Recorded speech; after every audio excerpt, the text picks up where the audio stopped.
Greetings from inside the world-famous Mayweather Boxing Club here in Las Vegas, Nevada. Hello again, everyone. I'm Ariel Helwani. That is our own Marc Raimondi. We are very sweaty right now. We've been here for 5 hours, for the most part, watching Floyd Mayweather Jr. work out in front of the media. Before that, both Floyd Mayweather Jr. and his promoter, Leonard Ellerby, the CEO of Mayweather Promotions, held court, answered questions. It has been an entertaining day, an eventful day. We also found out about the entire card that is going to take place August 26th. Of course, we are here for the highly anticipated Floyd Mayweather-Conor McGregor super fight, if you will, at the T-Mobile Arena. Marc, another chapter in this summer-long journey. Biggest takeaway from today's media workout? It's very hot in here. Yes. That is the schwitzing. I don't know what that means, but it's very warm, but it wasn't hot enough for Floyd Mayweather because he kept on saying, "Turn off the air conditioning." I don't know where the air conditioning is. I haven't seen any or felt any, but yeah, it's probably about 100 plus. It's probably about as hot in here as it is outside in the Las Vegas heat. So you just watched one of the greatest boxers of all time work out. You listened to him answer questions for like 45 minutes. Your takeaway is the temperature inside the gym. Well, I think that kind of speaks to his focus, Ariel. No, I'm actually just complaining because I'm a prima donna. No, the big takeaway of today is really a few things. I thought Floyd Mayweather was very focused on the fight. In his, I didn't hear all of his scrums on video, but inside the press conference room, the makeshift press conference room, it's a locker room or green room, he didn't really do a lot of trash talking. Not that he did on the tour, but it was a different feeling of Floyd. It was a more intense, a more focused. You'd ask him a question about something that he could have taken a shot at McGregor for, something that he could have promoted the fight on, and he would answer quickly and then kind of pivot away to something completely different. I think that kind of shows a little bit, and maybe I'm reading too much into it, that it's close now. It's not the tour anymore. This is not promotion anymore. He's close to being ready for fight time.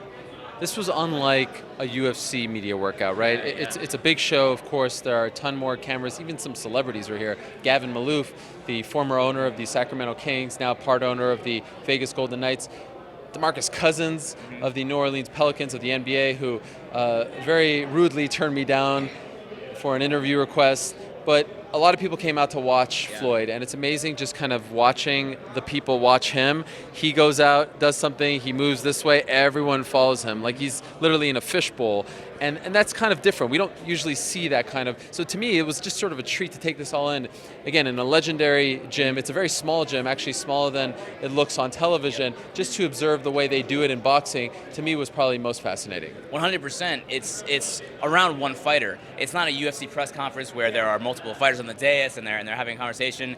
There are flies buzzing around here. It's a whole different feel than UFC. It's probably different, for the fans at home than it is for the media. But for the media, for the UFC, it's very regimented. It's very structured, which has its pros and it has its cons. And today was just kind of like loosey-goosey. Like it's you can just grab someone that you want. Grab one of Floyd's sparring partners. Grab this person. Grab Stitch Duran walking around. You can just talk to them, and it's a fun experience.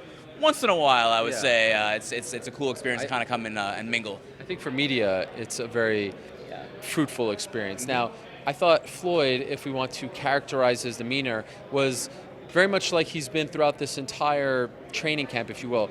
If you notice, like a lot of the drama, a lot of the hype, a lot of the news has come from Conor, and of course recently the Paulie Malignaggi incident. He was very evasive in all his answers, talking about the 8-ounce gloves, talking about ticket sales, talking about the undercard. You'd ask him something, he would start here and then go completely there where he wanted to go. He didn't give you really much as far as answers, but he did seem very relaxed and also appeared to be in tremendous shape, I thought. Tremendous shape, there's no doubt about it. It makes me wonder because the tour, again, it's similar to the tour where he wasn't the one making the news and he didn't talk a whole lot of trash, but today felt different because he wouldn't even answer any questions directly, like you said. Even something that he's been harping about, like the 8-ounce gloves. He did that whole Instagram post last week. It seemed like, at least according to the post, that this was something that really meant a lot to him, lowering the glove size from 10 ounces to 8 ounces. They're going to go before the commission next week to get the glove size changed. Possibly they're trying to get a waiver. It's against Nevada commission rules. But even that, you asked him about that, he spoke about it for like 1 second and then pivoted to something else that we didn't ask about. It was actually kind of impressive how good he is at dodging questions. Yeah, even talking about some of Conor's comments, Conor wearing the C.J. Watson jersey. I mean, everything he was just evading. Now, I thought Leonard Ellerby, the CEO of Mayweather Promotions, was the real news story here. the intensity in his answers, how fired up he was. This is a guy who is a master of also not giving you much, but doing it all with a smile.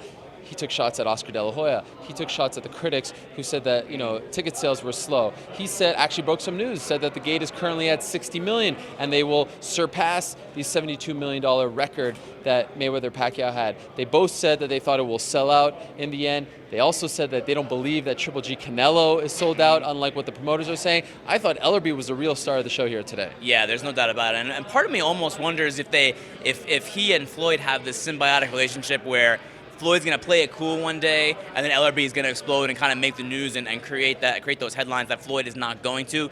I felt like they did that kind of in New York also, where, at least early on, where Ellerby did like a 45-minute meandering rant with the press in New York on the press tour. It's very interesting, and to speak to your point about the ticket sales, that is the biggest news of the day, because Costco are sending emails saying they're selling tickets, and people are kind of laughing that, maybe this isn't as big a fight as they're making it out to be. Tickets are not sold out. It's not doing as well as they thought. That's probably not true, and Ellerby kind of emphatically stated so today. Yeah. Ellerby even said that he thinks that their gate is going to double that of Triple G Canelo. Important to note, not a lot of controversy today, and perhaps that is refreshing. In fact, Floyd Mayweather even apologized for his homophobic slur uttered in London. So I thought that was noteworthy as well, because the tour had a lot of sort of lowbrow moments. Overall, though, I thought it was an interesting experience. I thought it was a very entertaining one. And, of course, the biggest news perhaps for actual boxing fans was that they announced the entire card. Some familiar names like Badu Jack, who spoke to the media, Gervonta Davis, Steve Cunningham.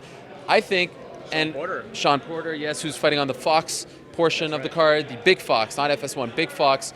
In the past, they have been criticized for not building a solid undercard, and of course, they're only really working with Mayweather fighters here. They're not taking, I saw some people say, get a Katie Taylor or a Mick Conlan. They're not going to take a top-ranked fighter, but with what they had to work with, I thought they actually built a nice card. Yeah, I think that as far as what they wanted, I think Ellerby said that there were some people that he had names, they didn't get some names, but I really think even if you're like a hardcore boxing fan, you can't complain too much about the card that's at least accompanying Mayweather versus McGregor. You can probably complain about the main event all you want, but I think the rest of the card, I think you get pretty satisfied with what you're getting. That is right. Now, originally the plan was for Conor McGregor to have a workout on Wednesday, and Floyd would end things on Thursday. Conor changed his day, so now he's coming up on Friday, which I think for the MMA media is much better, because he can now respond to everything and try to one-up Mr. Mayweather. Are you expecting Conor to do an elaborate workout? Like, this was an elaborate workout.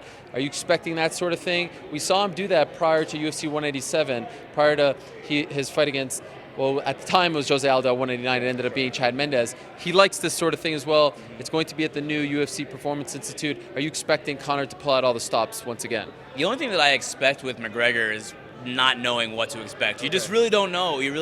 Sometimes he walks in a mink coat and no shirt on. You just really don't know what to think or what to expect. I'm glad you brought that up, that previous almost boxing style workout. I don't really know what to expect with McGregor.